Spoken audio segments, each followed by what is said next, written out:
the screen, I think. Oh, okay. Yeah. Okay. Okay. Yeah. So let's say I do find it good that there is an interesting overlap. I can share what is the current status of the work we are doing in Europe. I mean, Yeah, that would be great. You must recognize that we just recently started in Europe to focus on water security. Yeah.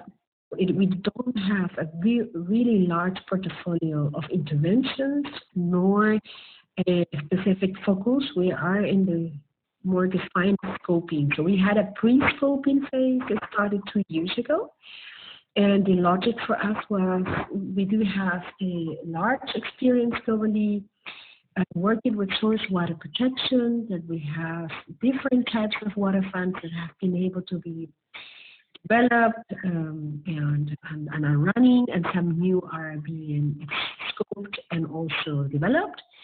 But obviously the conditions in Latin America and Asia Pacific and in Africa are very different than the ones in Europe.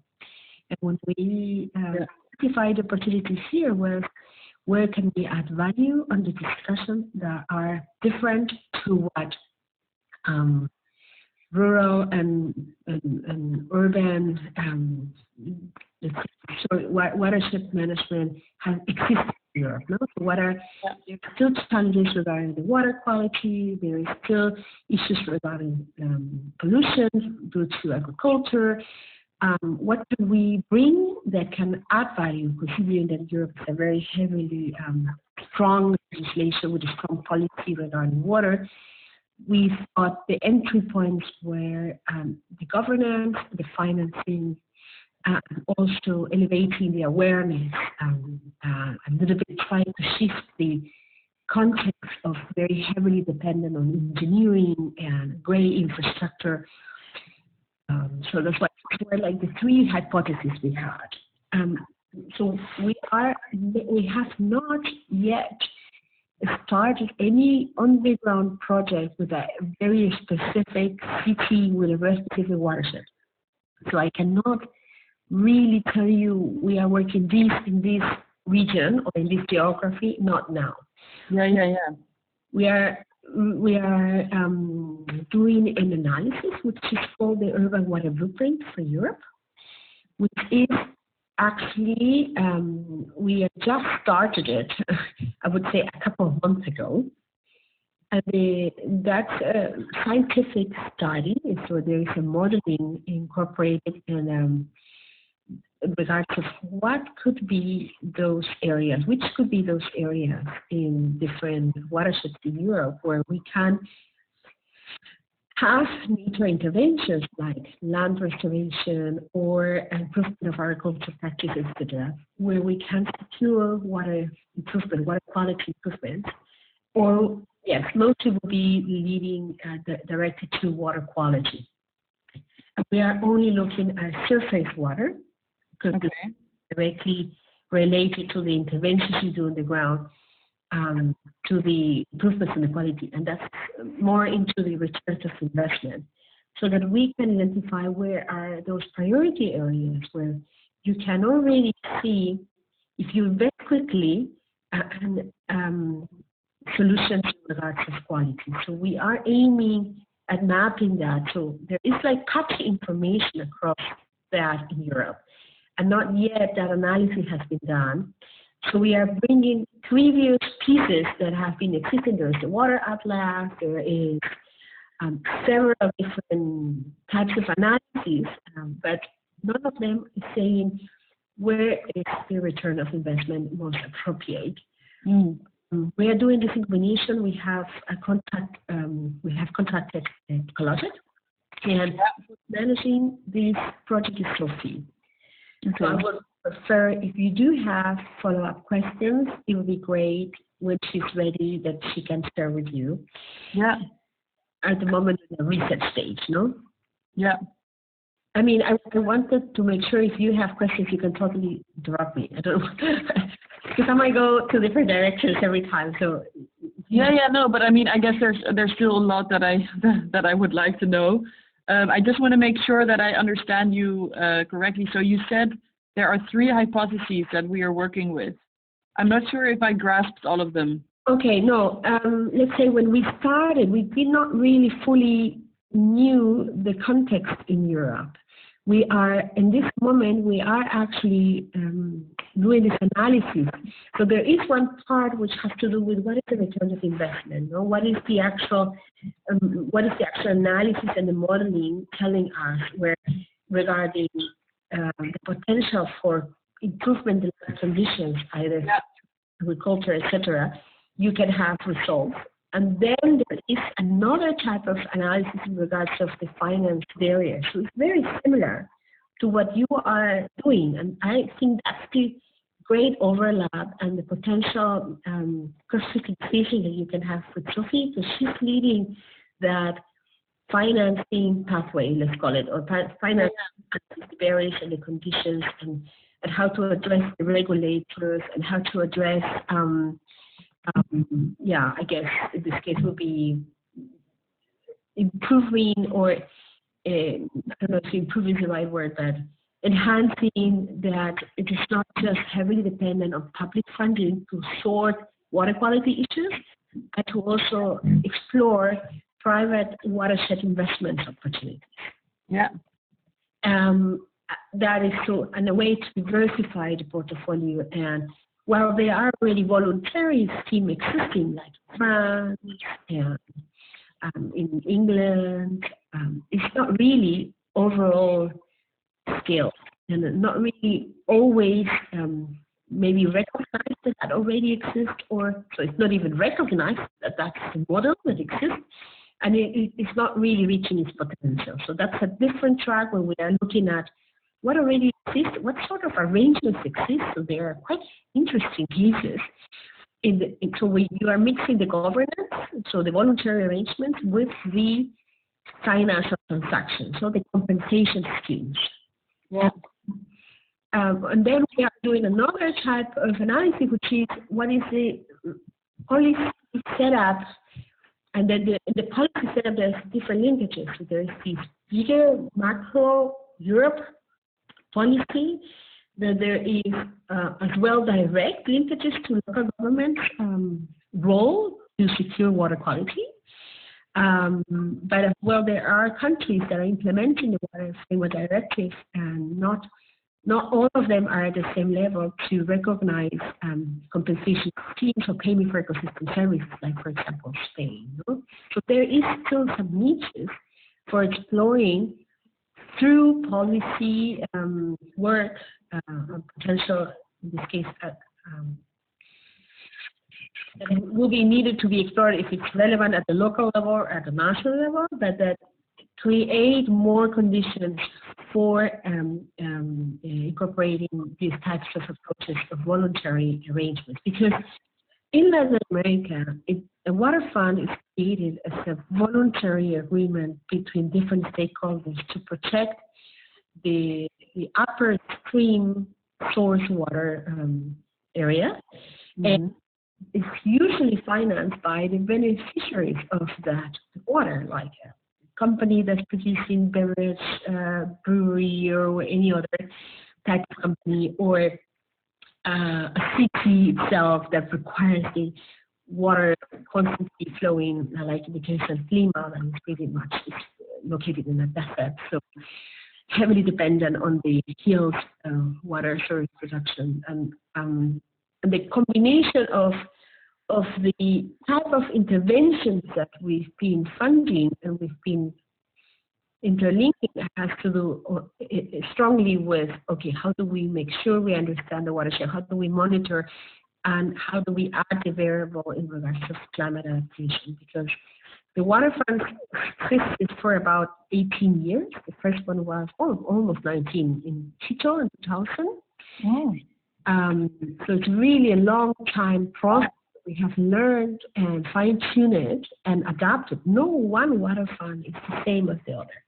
It all suits the conditions and the rationale of why they exist.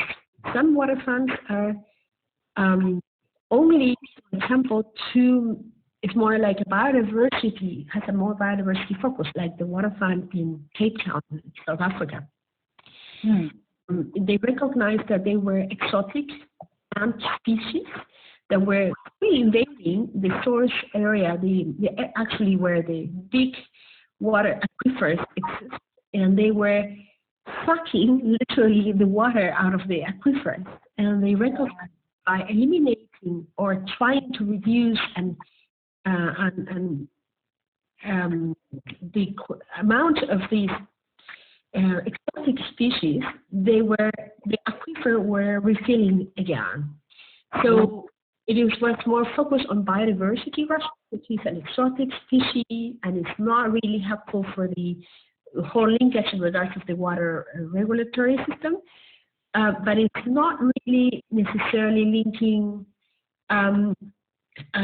interventions in the land that are additional for restoring or for manage better agricultural settings. No, so it's very interesting. Each water case and water fund case has to respond to what are the key variables and what is the best approach to do it. No, so what is difficult is obviously find how do you identify this private portfolio of financing, and there is always a mixture between private and public if you are engaged in a city, and those portfolios set up for securing the long term of the water fund have also some process, which I'm not necessarily the expert on, but I do have a colleague that has been working for more than 10 years on water funds, and he came to a workshop within Spain, which is he's actually working for the water funds accelerator. That's how we call it. He might be actually very good to interview for the bigger picture of the opportunities for water funds. I have to say he's definitely the right person for also bringing lessons learned and some broader information on what works, how it is.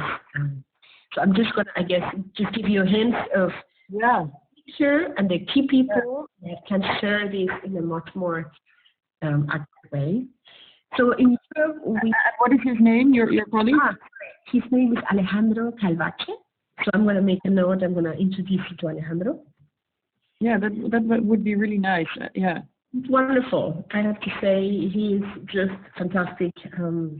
Has a very strong, solid knowledge and has really specialized himself in the past years in this.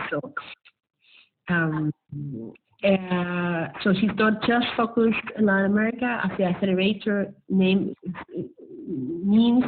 We're really also incorporating those efforts to scale up globally, so identify what are my conditions in Africa and Asia Pacific, and that is a interesting South-South experience, I find, from Latin America case to others.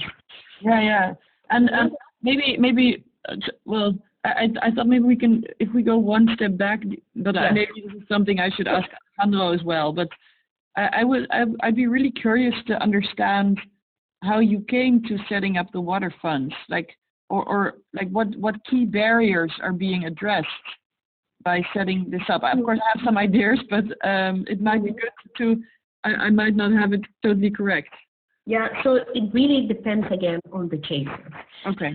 Not, as I mentioned, not all the water funds address the same type of issues or the same type of areas. And that combination is what makes them very different.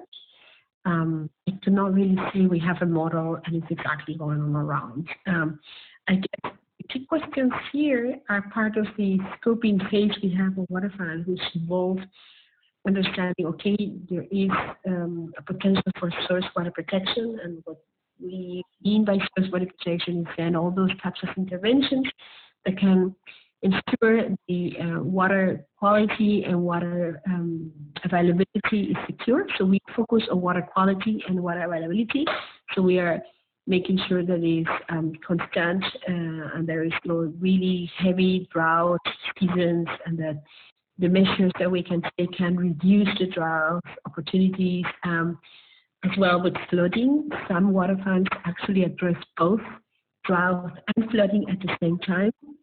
Let's say during a year or during these big cycles of drought and flooding, then it regulates to reduce the impacts of both cycles. Yeah. some are only focused on drought, or some are focused on actually agricultural pollution. So in general, it's all about understanding what are the opportunities to improve soil protection. Yeah. And obviously links on top of it, the layers with who are the stakeholders that can be brought together. Mechanism of governance so that there is a joint decision, and not all the water funds have a fund, which is very easy to be confused. And when we branded water funds, but it not necessarily have to have an endowment attached to it. Okay. Half an endowment, half of them have nothing, no endowment. Wow. Okay. A very fluent flow, like it's a flow of financing, but not necessarily built upon with one endowment around it. So this is also why I think Alejandro will be good, because he knows the nuances of which ones I think actually very few have an endowment. And like Quito one has an endowment and it's very sustainable. And some others are not. I'm not necessarily sure what is in between going on. So I'd rather park that type of discussion for having with him. He would tell you more. And I think that's one of the key issues I found when we started talking and exploring if a water fund will make sense to Europe. And this is my personal opinion. I don't think I can speak for TNT in this moment. Is that I am not necessarily interested to have a model, like call it water fund. I think we should be able to advance any model that can work to scale up nature-based solutions, because at the end of the day, these are all about how do you secure the watershed ecosystem services that provide through those nature-based solutions interventions, no? Yeah. And in TNC, obviously, we have had quite a very strong opportunity. We must also recognize that water policy has quite a bit of gaps in Latin America, and those were also addressed in several of the water funds, and some water funds have also helped to feed some of those policy gaps because they have raised or elevated the case for example, water tariffs that support conservation measures upstream, like in the case of Peru. We recently, 2 years ago, passed a legislation that supported that the water utilities finance water conservation measures, and this is was a very important policy gap that we are now trying to replicate across Latin America. And so by having the setup and the different actors, then you are, as a group, positioning issues that can better work, no? So that's the expectation as well of a water fund. It's not just secure the financing according to different actors, is to understand where are the policy gaps that can also be addressed and make the case for it. Yeah.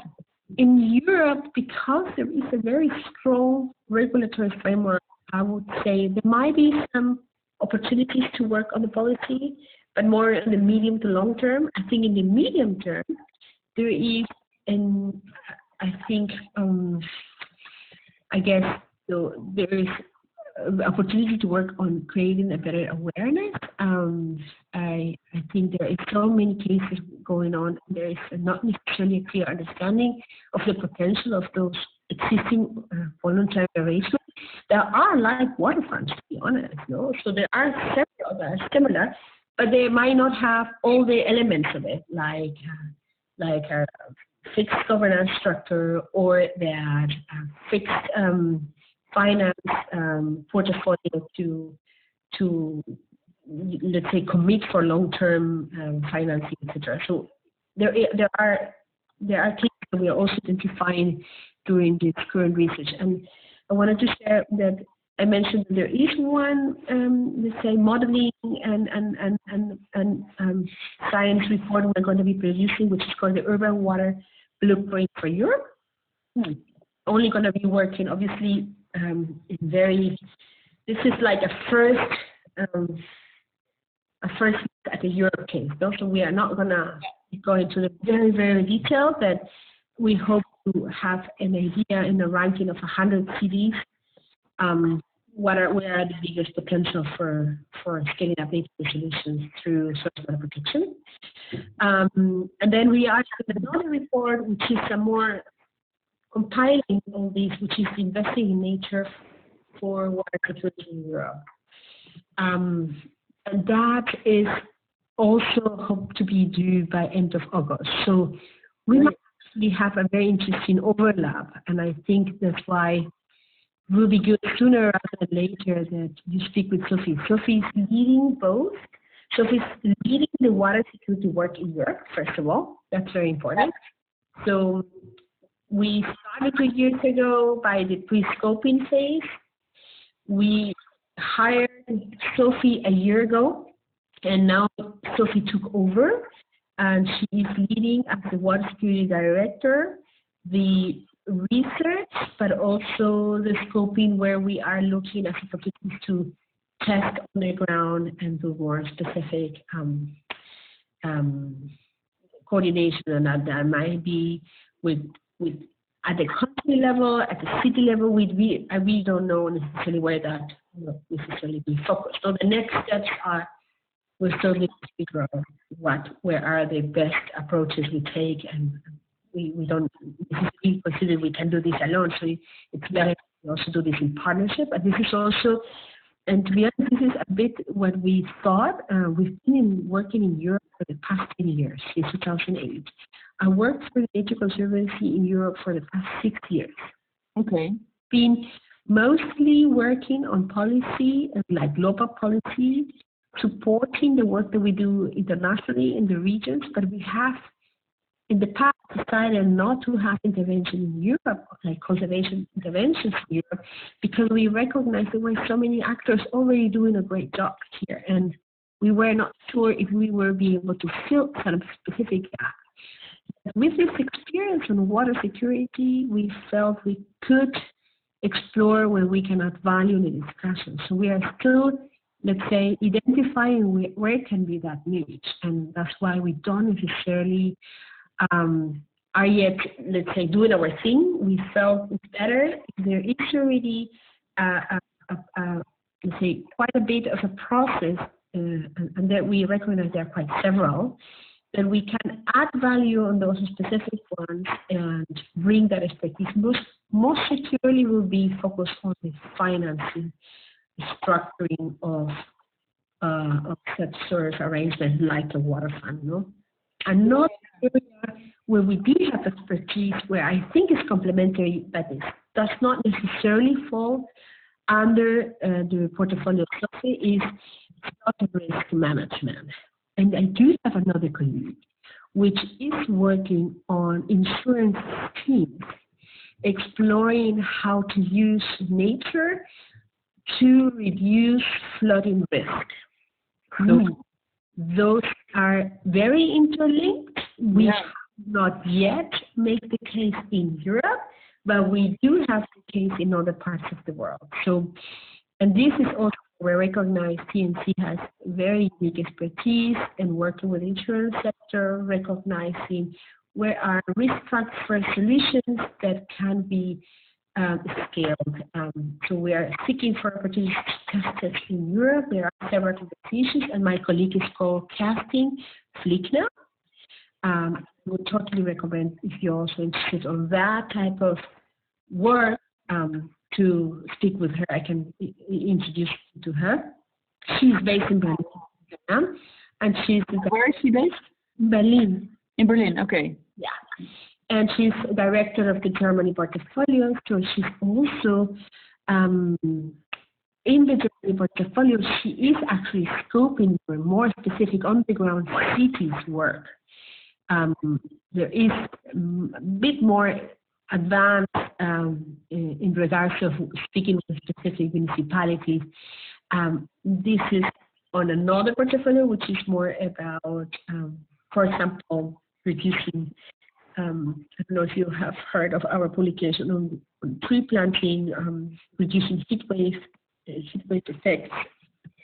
I don't necessarily know all the details of what are the potentials for those CT engagements, but it is at a very early stage as well. No, Yeah. So while we are in the water security, obviously interlinking, that's why we partner with Italy. We are partnering with Italy for the investing on nature for Europe water security. That's one report where Italy is going to be a co-author, because the local governments are obviously very important in the deployment of those solutions, but as well in the interlink with peri-urban areas and the opportunity to engage with different stakeholders in governance schemes. Yeah. But we are not necessarily yet working on the ground with a specific local government. No. So for the moment, it's still in a research, still in scoping, and still trying to pinpoint what are those opportunities. Yeah. But on the other portfolio that TNC has, which is this climate risk and reduction, we call it, is as well there are some linkages with some city work in regards of reducing heat wave, island effect, or exploring flood risk analysis linked to insurance. Yeah, because I think that's very specific of your approach. That PNC really is quite well at, quite good at calculating what is the business case, like what is the return on investment of a certain nature-based intervention. So it seems like that is really one of your kind of key assets. And I mean, the research I've done until now, so the interviews I've had, this is one of the key barriers, not knowing exactly what the impact is of a nature-based solution. Also because often the real impact, and therefore also the cash flow potential or the reduction in cost, damage costs, it is very dependent on local conditions. Yes. So what I hear back from also bigger investors or rating agencies is that they say, well, we see this potential of nature lowering risks of our portfolio to a huge extent, but we have difficulty getting the exact numbers or, of monetizing it. So in that sense, I think that sounds like you're really on the right spot there. It is. It's definitely the angle that we are hoping to contribute, because in regards of deploying those conservation measures and in regards of really understanding, let's say, what are the monitoring and what are the process to evaluate the solutions on the ground, there are so many already existing good organizations doing that. But linking that, how do you improve decision making? How do you elevate what are the costs and the benefits and of these interventions to what can be prevented in the future? I agree with you. I think these are the type of questions coming in the analysis of the returns of investment for social water protection and the analysis of incorporating risk factors for insurance. And there might be a couple of others, which I'm sure missing, but I know these two angles are the ones that we are scoping to add value in this setup of Europe, no? Yeah. But yet, we have advanced, so we are very early. That's why it's also quite, at least for me, in a very more observing, identifying, and maybe sharing a little bit of the experience, but there are so many solid organizations advancing conservation on the ground. Yeah. That I think that definitely is not a niche we will enter. It's more the connector for the policy, the governance, and the financing and decision making. Yeah. So that is scaling up nature-based solutions in a specific case for water or for reduced flooding. Or for improved urban quality life, like reducing heat waves, etc., are definitely the areas where we consider we could add value. No? Yeah. So I think there are two things I could say as well. First, I'd like that you speak quite a bit longer on the case for waterfalls with Alejandro. Yeah. Obviously, I think when Sophie is coming back from vacations, I think she's leaving again. I don't know. She was for a bit out, and I don't know the next week how it's going to be.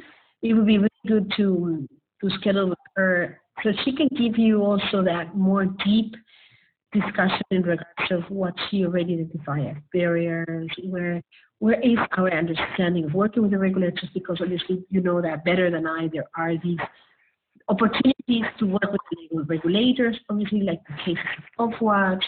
Not all the cases are the same because obviously it's very different the setup in England or other UK countries than in comparison with Germany, for example. No? So I think there are still some ideas she's identifying for finance, addressing barriers regarding financing nature-based solutions for water. And then in the regards of the policy, we are still early stage on analyzing where could be those entry points. We see, for example, a very urgent entry point is definitely Spain to address the payment for ecosystem services. But we also are, I believe, we would equally hypothesizing what could be as well addressed at the local government cases. And also there is the urban water agenda process, where there are 25 cities that have been interlinked with ICLEI and your cities. And through the urban water agenda, we could identify as well common pathways for scaling up nature-based solutions. But this has been a little bit dormant the past year, so we are hoping it gets reactivated this year now as of August. And it seems to play a good role in facilitating what is important and how do we bring this information that it could be part of that agenda. And again, it's a voluntary agenda. So how do we put this voluntary agenda into something more mainstream and core to their own decisions? No? So we need to see where are yet those entry points, but I believe this could be one interesting entry point. If we do have already cases working in cities, then it will be easier to explore how they can be replicated and adopted. But we will have to reflect their own needs, no? Yeah. So actually, there's one thing. You almost have to leave, right? Like in a few minutes, I think. Oh, sorry. Yeah. So let me just share one more thought with you, and I would be happy to get your response to that. I think one thing that's, of course, nice in Europe is that there's more funding than in other areas of the world, and things are better regulated. But what I really find in the research is that often municipalities don't know how to fund nature-based solutions based on different types of benefits. So, because it's so regulated, a certain area might be, designated to the greening department, or it's designated to the water department. And then when they want to think more integratively about a nature-based solution in a city that can be potentially cost-effective because it can reach multiple urban sustainability goals at once, they seem to have trouble to arrange the governance for that. So to give you like a very concrete example, in Hamburg, I talked to the Leitstelle Klimaschutz about a new development that they're doing, and they want to make a green blue loop around this new development. So basically, like kind of a canal that needs to be very important from a flood risk perspective, but also from a recreational perspective. Cooling, biodiversity, keeping out the pollutants from the agriculture next door, and they just have no clue how to govern this area, because sometimes it will be flooded, sometimes it will be green. So then already the question is, who should monitor it? Is it the water department, or is it the cleaning department? And I feel that even though there's there are kind of these silos within municipalities, and maybe also private actors that could contribute to governing a green-blue space like this in a city that can deliver so many benefits. And it's something that I've been that I think that also in Europe we can we can govern these kind of interventions better by kind of stacking different values, which means we need to bring actors together. And that's where I became so interested in your water funds. That's a very good point. I think Italy has mentioned somewhat that type of challenge, maybe not so clear as you are describing it, I must say. So with whom are you working, for example, when you discuss this issue with cities? Are you also engaging other city actors that are working like Italy? So this type of insight I'm getting out of interviews with simply people on the ground. So this was actually one of the interviews was with the lead coordinator of Clever Cities, which is another consortium, Martin. I have to look up his name. So I interviewed a few people in Hamburg, but Itlai is in our consortium as well in the Naturvation project. Ecologic is also in the Naturvation project. Super. With them, with a team in Leipzig or Freiburg. Who else? In the Netherlands, we work with the PBL, which is kind of the department, the National Planning Office for space. I'm not sure how to translate it. Urban for urban and rural space. Who else do we work with? Well, I'm meeting someone from the Grow Green Consortium, which is another project where IUCN is involved. I know. Yeah, so they are doing interesting things also on the financing. We collaborate with them also quite intensively. And then I'm in this task force, which is basically Think Nature, that is bringing together all EU projects that are funded under Horizon 2020 to exchange ideas and to learn from each other. So that's an interesting group as well. So I guess, but maybe let's stop now. But I just thought maybe just to plant that with you that I do recognize that there's a barrier there also in a European scale, and it's something where I feel that the TNC does have quite a lot of expertise on how to organize these governance systems. So yeah, it would be really nice to talk to Alejandro or Sophie about, or maybe at the same time even about, how do you apply this opportunity, like this expertise that you have in the European context. Yeah, but in your experience, how do you see the overlap between the requirements of the river basin management plans process versus a governance structure that can help scale up nature-based solutions for, securing water quality issues, etc. So where do you see that it's interlinking? Where do you see this could be supported by already? I mean, there is this stronger, requirements from the waterfront directives on all these river basin already approaches. So there is already a team working on the work plan, a team measuring, reporting. But they are not probably interlinking all the actors that can be involved. Have you explored that as well? Actually, I haven't, no, because there's another colleague who's looking much more into the regulatory perspective. So maybe I should talk to him about that. So there's, of course, a huge overlap between, how the regulations and the directives affect the funding perspective. And indeed, so actually, when you say this, what we're also kind of finding is that having kind of climate resilience strategies at an urban level also helps bringing these different actors together. Yes, this is a very good point. This has been also, and let's say from the policy discourse angle, a hypothesis in regards of Europe is also strongly focusing and encouraging local governments to think about green infrastructure, to think about adaptation. These are more related to urban, peri-urban interventions. No? Obviously, there are others very strongly related to the urban interventions, but that's out of the focus of where we are dealing when we are talking about water systems produces the water they cities need. So it's more the green infrastructure investment and the one related to adaptation measures, which could be helping to connect the dots in the priority setup, and therefore as well maybe close some of the barriers, as you mentioned, no? That they are silos and they are not easy to be connected. So on those resilient plans,